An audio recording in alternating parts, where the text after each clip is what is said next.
Isang mapagpalang umaga kong muli sa ating lahat, mga kapatid. Ngayon ay dako tayo sa ating tinatalutod na paksa na sermon sa bundok ng ating Panginoong Hesus. Ito po ay hanggang chapter 7. Kung lulobin ng Panginoon, sa susunod na linggo ay tapos na tayo sa chapter 5. Ano po? Napakagandang mga sermon ang iniwan ng Panginoong Hesus. Kaya naman, ang bawat Kristiyano ay nagkakaroon ng idea sa tamang pamumuhay. Ano po? So ito yung possible location na nakuha natin na kung saan nangaral ang Panginoong Hesus at dumami ang kanyang mga listeners. At sa bundok na ito ay nakasanayan na dati na kapag ang isang nagtuturo ay gustong magturo, sila ay umaakyat sa isang mataas na bato. Ano po? Para ipakita na siya yung sinugo ng Diyos na mga ngaral sa dako na yaon. Yan po ay makikita natin sa palibot ng mga Galilea at Decapolis. Ano po? So yan yung possible location ng Sermon on the Mount na ginawa ng ating Panginoong Hesus. Lawak. Ano po? Kaya marami siyang tagapakinig. Makikita natin yung tinuturo nating mapa sa 4:23 hanggang 25 na aklat ng Mateo. Mapapasin nyo naka-highlights na Galilea, Syria, Decapolis, Jerusalem, Judea at Jordan.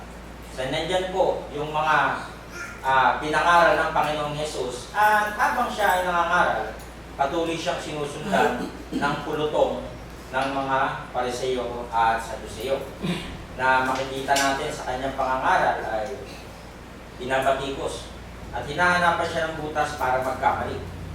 At sa kanyang pagkakamali ay doon na siya aakusahan ng tinatawag na charges laban sa kanilang pananampalataya. So yan po yung ating nakaraan na mga paksa na inalakay at kahuli-hulihan nga po yung tungkol sa panunumpa. Ano po?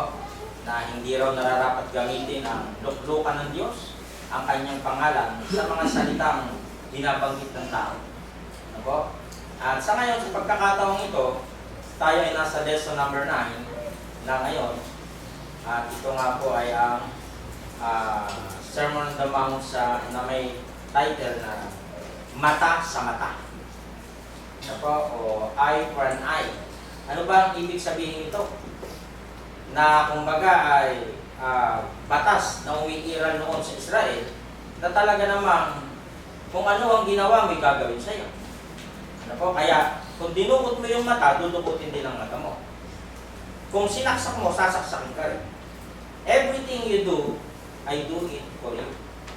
Parang ganun eh. Matindi ito. Pag napinsala yung buntis, pipinsalain ka rin. Pag namatay yung buntis, papatayin ka rin. Alam niyo po ba kung saan bansa may ganito? Saudi Arabia. Nakita niyo yung isang kababayan natin na balita hindi nakauwi kasi nakapatay siya dun eh. Pinatay din siya. Matindi ito. Ano po? Pag sinampal ka sa kaliwa, iharap mo ang kanan. Aray ko. Dito pa sa panimpa. Ganun ba yun? Tingnan po natin ang tinuturo ng ating Panginoong Hesus. Ano po? Yan ang ikinalaman sa pag-ibig sa kaaway. Yun nga yung susunod na linggo, pinakalunduan ng chapter 5, retaliation and righteousness. Paano ito magiging tama? Jesus moves on to another you have heard but I say topic. Lagi niya binabanggit ito eh. Ano po? Na narinig ninyo sinasabi noong una, you have heard. Pero ang sinasabi ko, yun, hindi niya binabalik yung sinabi noong una eh. Tama. Kaya niya sinasabi yun kasi nga yung mga Pariseo, hindi nababasa nila sa kautusan ni Moses, bawal ang ganito, bawal ang ganito. Tama yung nabasa nyo. Pero ang sinasabi ko, yun, but I say, yun, na binabanggit ng Panginoong Hesus. This time, He expects His audience has heard the law of retaliation, often summed up as an eye for an eye and a tooth for a tooth. This comes from the God's system of justice for the Israelites as described in Deuteronomy 19:21. Ito yung nakasulat doon sa kautusan ni Moses na alam ng mga Pariseo.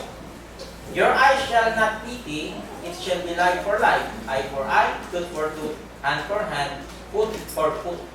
Matindi yung salita. Lagay natin sa ang dating Biblia, 1921. At ang iyong matay huwag makakabag. Saan? Doon sa nagkasala daw. Bakit? Buhay kung buhay. Ano ba ginawa niya? Nilaslasan ng ligi, laslasan mo rin. So, parang naman napakasama ng Diyos. May context eh. Ano po? Mata kung mata, anong ginawa? Eh, namboso eh. Dinukot yung mata. Dukutin mo rin yung mata. Higpit. Ngipin kung ngipin. Ano yung sabihin nun? Sinuntok. Nabungihan. Bungihan mo rin yung dalawa. Tatlo yung natanggal pala. Tatluhin mo rin. At gano'n. Kamay kung kamay. Anong ginawa? Nagkasali, nagnakaw. Pinutulan ko ng kamay. Putulan mo rin ng kamay. Paa kung paa. In these places, it was given as a rule to regulate the decisions of judges. They were to take eye for eye and tooth for tooth and to inflict burning for burning. Pag sinunog, sunugin mo rin. So ito po ay tumutukoy, ano po, sa isang batas noon sa Israel na ang magpapatupad ay ang mga hukom. Hindi ito pwedeng ipatupad o desisyonan ng isang tao na, kasi sinuntok niya ako, nabulag ako bubulagin ko rin siya. Hindi. Hindi pwede yun. Ano, sino magpapatupad nun? Yung mga judges, ano po, ng Israel. Kaya ang sabi ng Panginoong Yesus, huwag maghiganti. Ginawang kanya ng masama. Ay no, narinig ninyo na sinasabi noong una. Saan? Doon sa Deuteronomy, sa matandang tipan. Mata sa ngipin, mata sa mata, ngipin sa ngipin. Narinig ninyo sinasabi yan. Sabihin, kaya narinig, inaaral yan Napakinggan nyo yan You have heard that it was said eye for eye and tooth for tooth. Mata kung mata, ngipin kung ngipin. Kamay kung kamay, paa kung paa. Kanina nasa Deuteronomy tayo, ngayon naman ay Exodo sa ADB. Tingnan natin sa ASND naman. Kung mabulag ang babae, bubulagin din siya. Kung mabungi ang ngipin nito, bubungiin din siya. Kung nabali ang kamay o paa, babaliin din ang kanyang kamay o paa. Kaya takot sila ngayong makagawa dahil alam nila yung batas. Diba, may dalawang nagsusuntukan, nadama yung buntis, at yun ay nakunan. Dalawa yung pinatay mo. Yung dalang bata, na pinagbumuntis na bata, at saka yung nanay, parehong patay, papatay ka. Ang higpit ng batas, kung bakit may mga bansa na gumagawa nito hanggang sa ngayon, tinan mo, mababa ang krimen. Sa atin, karami ng rapist ngayon Kung nanonood kayo ng balita. Ang dami ng nare-rape ng mga babae. Dapat, hindi ko naman sinasabing ganito. Kundi ibig sabihin, magkaroon ng pangil yung batas para matakot ng mga gumagawa ng masama.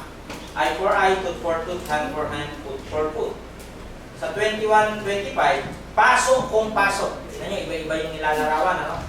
Ano ba itong ginawa mo dyan? Ginanong ko ng ng sulo. Pinasok ko, pasukin mo rin. Sugat kung sugat. Nasaktan. Nasugatan na gano'n. Susugatan ka rin. Anong ginawa doon sa isa? Binugbog. Bugbugin mo rin. Pero kung papatayin kasi binugbog lang Kung ano yung ginawa mo, tutumbasan yun. Ano po? Ayon doon sa batas ng Israel noon na pinatutupad sa hukuman. Kung napasok, papasukin din siya. Kung nasugatan, susugatan din siya. Kung nagalusan, gagalusan din siya. Burn for burn, wound for wound, bruise for bruise. May katumbas yung gagawin mo sa iyong kapwa. Ano po? Na bagay na sinabi ng Diyos na ito yung dapat ninyong gawin ayon dun sa kautusan. May mga talata. Hindi tinuturo ng Diyos na maging malupit kayo Hindi. Pero ang ipinapakita dito na yung gumagawa ng masama, merong aakusa sa kanya. Ano po? May hahatol. Yun nga po yung hukuman ng mga judges. Ibinigay ng Diyos ang kautosang ito sa Israel upang ipatupad at maging gabay ng mga hukom sa kanilang paghatol kapag may sumusuway sa batas na ipinapatupad ng Diyos sa kanila. Kasi itong mga Hudyo, ngayon na nakikinig sa Panginoong Yesus, itong mga Pariseo sa Saduceo, ang inunawa nila ron, pinatay niya. Halimbawa, si Herodes, pinatay, patayin din. Kaya hindi makatarungan na ang Panginoong Yesus ipinapatay nila. Bakit hindi naman pumatay ang ating Panginoong Yesus ng tao? So kung ito sinusunod nilang batas, mali. Ang batas na naiintindihan nitong mga Hudyo at Pariseo na to, na eye for an eye, a tooth for a tooth.